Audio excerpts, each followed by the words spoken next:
வான்மலரின் இனிய நல்வாழ்த்துக்கள். இன்று 2026ஆம் ஆண்டு ஜனவரி மாதம் 24ஆம் நாள். இன்றைக்கான இறைவசனம், கடவுள் கடிந்து கொள்ளும் மனிதன் பாக்கியவான், சிற்றையை அற்பமாய் எண்ணாதிரும். யோபு 5ஆம் அதிகாரம் 17ஆம் வசனம். கடிந்து கொள்ளும் கடவுள். பெற்றோரை எதிர்த்து திருமணம் செய்து கொண்ட ஒரு தம்பதியர் திருமணம் செய்து ஒரு மாதத்திலே அவர்கள் வீட்டில் திருடு போனது. நிறைய பணமும் நகையும் கணவனுடைய டூவீலரும் காணாமல் போனது. அப்பொழுது சொந்தங்கள் எல்லாரும் அவர்களை மோசமாக பேசினார்கள்.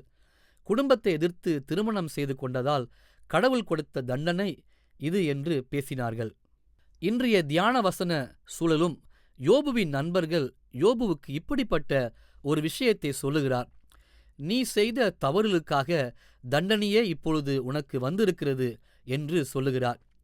மனிதர்களுக்கு வரும் நோய், பிரச்சனைகள், துன்பங்கள் எல்லாமே அவரவர் செய்த பாவங்களின் விளைவுதான் என்ற சிந்தனை அந்த காலத்திலே இருந்தது. இது இன்று வரை தொடரவும் செய்கிறது. ஆனால் யோபுவின் புத்தகம் இந்த சிந்தனையை மறுக்கிறது.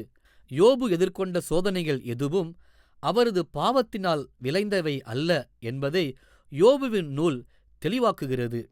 மனிதருக்கு வருகிற எல்லா பிரச்சனைகளும் சமூகத்தின் பார்வை என்று ஒன்று இருக்கும்.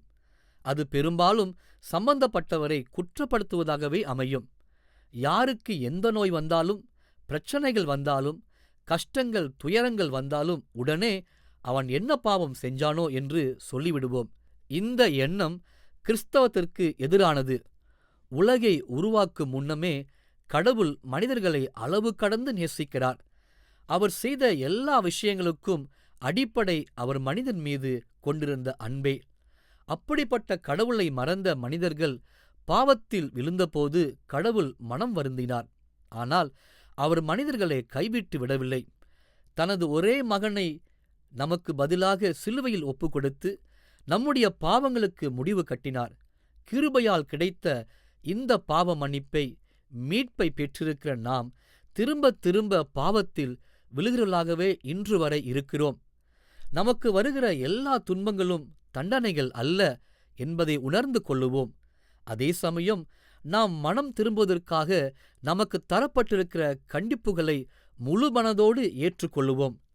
நம்முடைய மறு சீரமைப்பிற்காக கடவுள் எடுக்கும் முயற்சி இது என்பதை நாம் நம்ப வேண்டும். ஏனென்றால் நாம் கடவுளின் பிள்ளைகள். அந்த உறவில் நாம் தொடர்ந்து நிலைநிற்க வேண்டும் என்பதே கடவுளின் சித்தமாக இருக்கிறது. எனவே எப்படிப்பட்ட சூழலிலும் நாம் விழுந்து போனாலும் கடவுளிடம் திரும்புவோம். அவர் நம்மை அரவணைக்க காத்திருக்கிறார். நமது வாழ்வு அவரில் மட்டுமே செழிக்கும்.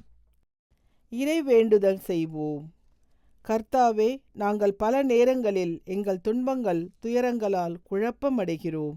நாங்கள் பாவிகள், ஆனாலும் உம்மால் கைவிடப்பட்டவர்கள் அல்ல என்ற நம்பிக்கையை கொண்டிருக்கிறோம். தொடர்ந்து எங்களை இயேசுவின் உமது பிள்ளைகளாக்கி அதற்கான தண்டனையை நாங்கள் ஏற்றுக்கொள்ளும் பக்குவத்தை எங்களுக்கு தாரும். இயேசுவின் வழியே பிதாவே, ஆமேன்.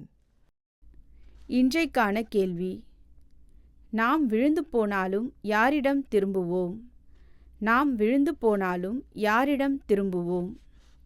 கேள்விக்கான பதிலை கீழ்க்கண்ட எண்ணுக்கு SMS அல்லது வாட்ஸ்அப்பில் அனுப்பவும்.